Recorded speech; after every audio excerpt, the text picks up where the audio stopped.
Assalamu alaikum. My name is Muhammad Anas Gul and I'm here to discuss about the issue of Palestine. As you all know कि रात जो है Iran जो है उसने हमला किया इसराइल पे, और ये एक्सपेक्टेड था जिस तरह जो है इसराइल ने एक जरहाना हमला किया, इनके 3-4 जनरल जो है वो मारे गए।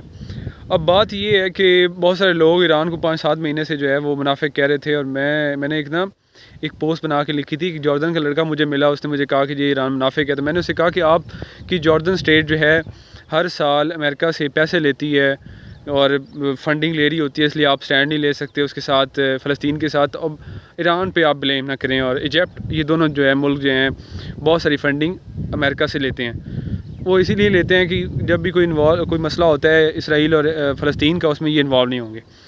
अब रही बात जो है ईरान की, ईरान जो है वो चाह रहा था इस जंग में सारे मुसलमान इकट्ठे जाएं, तो उसमें जो है मुसलमानों ने अवॉइड किया।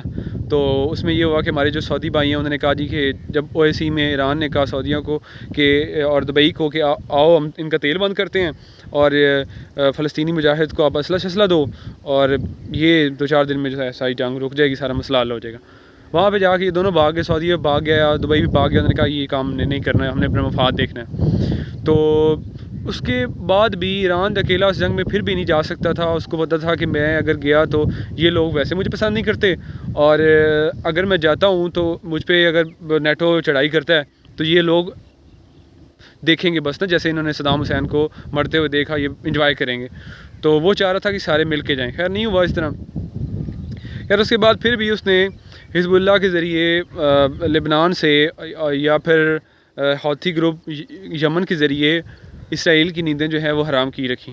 लेकिन उस पर भी आपके जो है बहुत सारे हमारे सो कॉल्ड लीडर्स, अरब लीडर्स उसको कंडेम कर रहे थे, और ये बड़ी और उल्टा उसको मुनाफिक और इस तरह की उस पर ब्लेम लगा रहे थे। ईरान और सऊदीया की ये मिसाल है कि दो लोग आपस में जब लड़ पड़ते हैं ना, तो तीसरा बंदा एक उसमें बैठा होता है, वो कह रहा होता है कि यार इसको ना, ये जो जुल्म कर रहा है इसको रोको।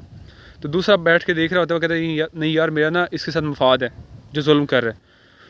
तो अब जो कह रहा होता है उसको, इन दोनों को रोको, आओ यार लड़ते हैं इनसे, तो वो आप उसको कह रहे होंगे यार ये तो मुनाफिक है, मुझे कह रहा है इसके साथ लड़ो, ख़ुद तो अकेला नहीं जा रहा। तो इसी तरह सऊदीया जो है अपने मफाद बचाने के लिए ईरान, और सऊदीया नहीं अकेला, बहुत सारे मुल्क, हमारे बहुत सारे मुस्लिम मुल्क टाइम पास करने के लिए इसराइल को जो है वो, ईरान को जो है मुनाफिक कहते हैं। तो अब आप सबने देख लिया। बाकी जो है ज़ाहिर सी बात है ईरान ज़्यादा से ज़्यादा ये कर सकता है कि मिसाइल मार सकता है। बाकी वहाँ पे आपको पता है यूएस से यूके और जॉर्डन, इसराइल की अलाइज फोर्सेस जो हैं वो उसके प्रोटेक्ट करी है इसराइल के बॉर्डर्स। आपके जॉर्डन के जो प्राइम मिनिस्टर हैं वो चीज़ को सपोर्ट करें, इस बात इसराइल को सपोर्ट करें, तभी उन्होंने फोर्सेस दी हुई हैं ना। तो अब ये मॉरल ऑफ द स्टोरी ये है कि अरब अभी भी अपना मफाद देख रहे हैं।